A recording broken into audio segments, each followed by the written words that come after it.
WLS Chicago, the Sears Robot Station. Yes, it's dinner bell time, brought to you by Prairie Farmer. WLS in Chicago. If you're talking about it, we're talking about it. Chicago's talk station, 890 AM WLS. It's probably the most magnificent station ever made.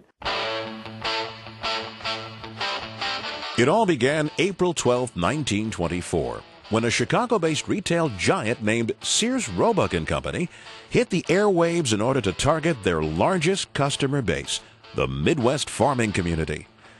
In addition to marketing goods and services from their catalog, Sears also had the foresight to recognize the importance radio would play in the future.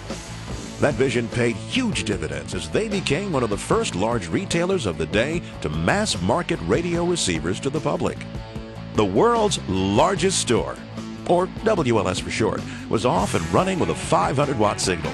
It took the station less than 4 years to go from an obscure tiny signal to a Midwest powerhouse that was rumored at the time to reach as far away as New Zealand. By the end of the Roaring '20s, Sears concluded they were retailers, not broadcasters, and sold the station to Prairie Farmer publisher Burrage Butler, with whom they'd shared a long business relationship. WLS's place in radio history was secured forever on the 6th of May 1937, when a young reporter named Herb Morrison was sent to New Jersey to cover what was supposed to be a routine story on the arrival of the Hindenburg. The audio of that fateful broadcast is still one of the most requested today. Oh, my, get out of the way, please. It's bursting into flames, and it's falling on the mooring mast, and all the folks between it. This is terrible. This is one of the worst catastrophes in the world. Oh, the humanity and all. And they do it again. We're from WLS.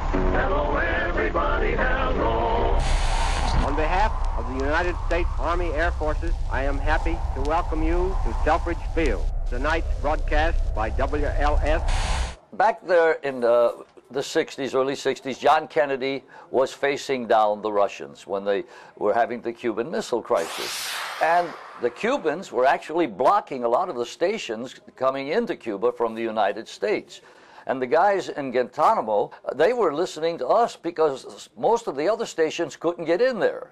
Fidel Castro or his people figured, hey, this guy on that station is such a nut, he isn't going to do any bad to us. So we got through and it was great.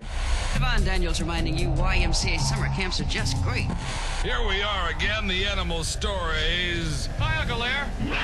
Hi, everybody. Music Radio WLS. Well, my favorite memory of WLS, probably from 73 to 77, in the dressing room with the Doobie Brothers while they did their vocal warm-ups, the era when WLS would broadcast a concert live from Alpine Valley. You know, it was sex, drugs, and rock and roll. In 1979, I was one of the first reporters at the scene of that DC-10 crash, an American Airlines passenger jet crash near O'Hare. That's the one where the engine fell off shortly after takeoff. I was able to follow the police and the mayor immediately after the crash onto the field where the debris from that wreckage was spread out over several blocks. That was quite an experience, one of my biggest memories of the 70s. And then fast forward to 1989, WLS became the news talk station in Chicago, and boy did things change. There's a lot of choices out there. Technology is just going to make those choices wider and wider and wider, but talk radio is always going to play a major role because it's immediate, it's interactive, and most importantly, a great host is like a member of your family.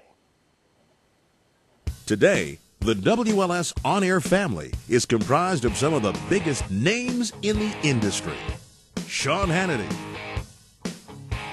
Rush Limbaugh, Mark Levin, Don Wade and Roma, Jerry Ago, and The Rokon Show. There's been a great history at WLS. WLS has always served the Chicagoland area through hard times, through good times, through bad. My vision of WLS serving the community in the future is to bring people information and insight into what's going on in the city and around the city on a consistent basis and always be the first place that they turn to find out the entire story and the real story as to what's happening in Chicago. The rich history and long tradition of success at this Midwestern powerhouse will continue long into the future as Chicagoans and listeners from neighboring states tune in to a station that has become synonymous and a part of daily life in the Second City. WLS Chicago.